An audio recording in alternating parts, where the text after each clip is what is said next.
بریتانیوي شنونکو وغوښتل چې پوه شي چې آیا کله چې بزګران د خپلو غواګانو سره ښې او نږدې اړیکې ساتي دا د غواګانو په محصول یعنې شیدو باندې کومه اغیزه لري او که نه. هغوی بزګرانو ته یو فورم د ډکولو دپاره ورکوي چې پکې د بزګرانو برداشت د غواګانو د فکري ظرفیت څخه دا یوه خبره په دې فورم کې موجوده ده، د غواګانو د تداوي ډول او د محصول یا د شیدو اندازه لیکل سوې ده په دې فورمونو کې چې باید بزګران دا فورمونه نظر همدغه درې واړو خبرو ته ډک کړي. دغه فورمونه بزګران ډکوي، یعنی وایي چې آیا دوی خپل د غواګیانو څخه فکري برداشت لري که نه، یعنی دوی آیا د غواګیانو په فکري ظرفیت باندې پوهیږي او که نه پوهیږي، او بل دا چې خپل د غواګیانو سمه څېړنه او تداوي کوي او که نه کوي، او بل دا چې که دا کارونه دوی کوي دا د دوی محصول زیاتوي او که نه، او که دغه کارونه دوی نه کوي آیا د دوی د محصول د کمښت لامل ګرځي او که نه. دغه د فورم ټول اجندا ده چې باید پکې بررسي سي. وروسته د دې نه چې دا فورمونه ډکیږي او دا شنونکي دا څېړي، وروسته د تحلیل او د تجزیې څخه دا معلومه شوه چې په کومه کرونده کې چې هره غوا ځان ته نوم لري، صحیح ده، په اوسط ډول نظر هغه فارم ته چې پکې داسې کار نه دی شوی، یعنی نومول نسته دي، هېڅ کومه غوا ځانګړی نوم نه لري، 258 لیتره محصول یعنې شیدې زیاتې تولیدېږي.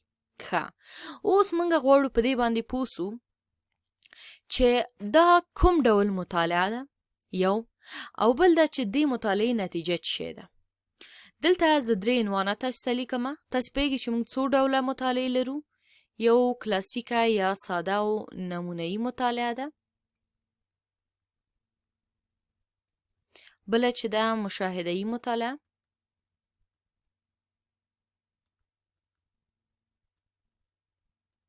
او تجربوي.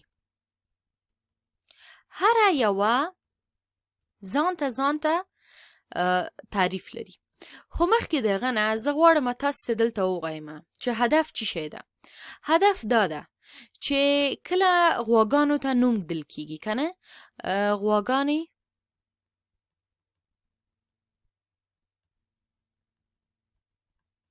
نومول کیږي، صحیح ده. نو کله چې دا غواګانې نومول کیږي څه کیږي؟ نتیجه یې څه شی ده؟ محصول یا شیدې نظر دغه فورم ته زیاتیږي، محصول زیاتیږي. اوس په نمونه‌ایي مطالعه کې موږ په یوه ټولنه کې یو خاص پارامتر څېړو او د هغه پارامتر ارزښت په همغه جامعه کې پیدا کوو. ګورئ دلته کوم خاص پارامتر نسته چې موږ یې اندازه تعیینه کوو، موږ یې ظرفیت معلوم کوو، مثلا د ویل سوي نه دي څومره غواګانې کوم فارم کې یا کوم کرونده کې ډېرې شیدې ورکوي، داسې کوم شی نه دي ویل سوي چې تاسې یې وڅېړئ که نه. نو په نمونه‌ایي مطالعه کې موږ په یو ټولنه کې یو خاص پارامتر چې هغه هره موضوع کیدلی سي څه کوو، د هغې ارزښت پیدا کوو، هغه څېړو، صحیح ده. نو دا چې ده دلته موږ ته نه دي ویل سوي چې تاسې کوم پارامتر وڅېړئ که نه.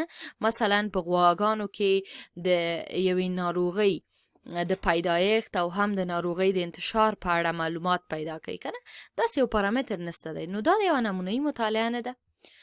بیا راځو مشاهده‌ایي مطالعې ته. په مشاهده‌ایي مطالعه کې موږ وایو چې علت او معلول دواړه په یو وخت کې واقع کیږي، یعنی که غواګانې ونومول سي نو محصول زیاتیږي. ګورئ د غواګانو نومول او د محصول زیاتېدل دواړه په یو وخت کې ترسره کیږي، دا یوه خبره. بل دا چې علت او معلول په منځ کې رابطه څېړل کیږي. که د غواګانو نومول یو علت وي، صحیح ده، او معلول یې د محصول زیاتېدل وي، نو د دوی په منځ کې دغه د رابطې څېړل، صحیح ده، او د دوی په منځ کې دغه د رابطې پیدا کول او مطالعه کول، دې ته هم مشاهده‌ایي مطالعه وایي.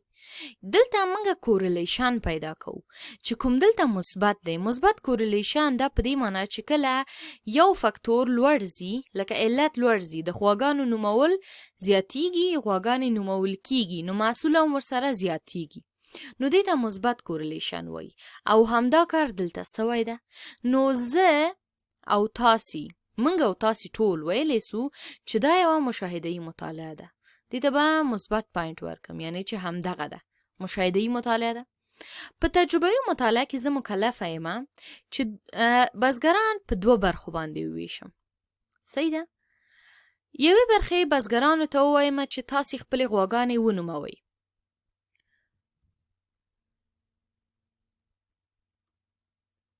صحیح ده؟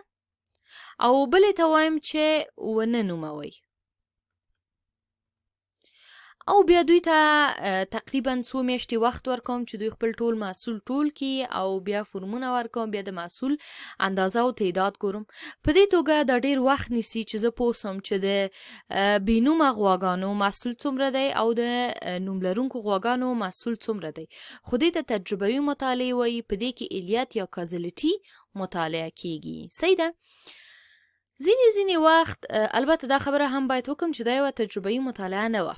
ښه، ځینې وخت موږ دریم فکتور لرو. صحیح ده؟ چې هغه د دواړو باعث ګرځي، د دغه دواړو فکتورونو باعث ګرځي چې بیا هغه کې بیا کورلیشن د غواګانو د نومولو او د محصول د زیاتېدو په منځ کې بیا کورلیشن له منځه ځي. مثلا یو ښه بزګر چې ښه تداوي کوي، ښه څېړنه کوي او ډیر یو لایقه کس دی، نو طبعا دی به چی کې د محصول به زیات وي، ځکه غواګانې ټولې روغې دي او ټولو ته رسیدګي کیږي. که محصول زیات وي نو دی د ډېرې خوشحالۍ نه به، ډېر د خوښۍ نه به په هرې غوا باندې نوم ږدي.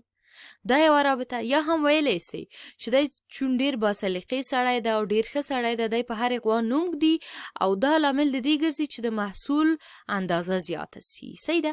ځینې وخت دریم فکتور هم په مشاهده‌ایي مطالعو کې موږ لکه دغسې لیدلی سو. خو خلاصه نتیجه دا ده چې د دوی په منځ کې یو مثبت کورلیشن موجود ده. ځینې خلک وایي د دوی په منځ کې کازلیټي هم موجوده ده، ځکه که محصول زیات سي نو بزګر به خوشحاله سي، په غوا به نوم کیږي، او که غوا ته نوم کیږي محصول زیاتیږي.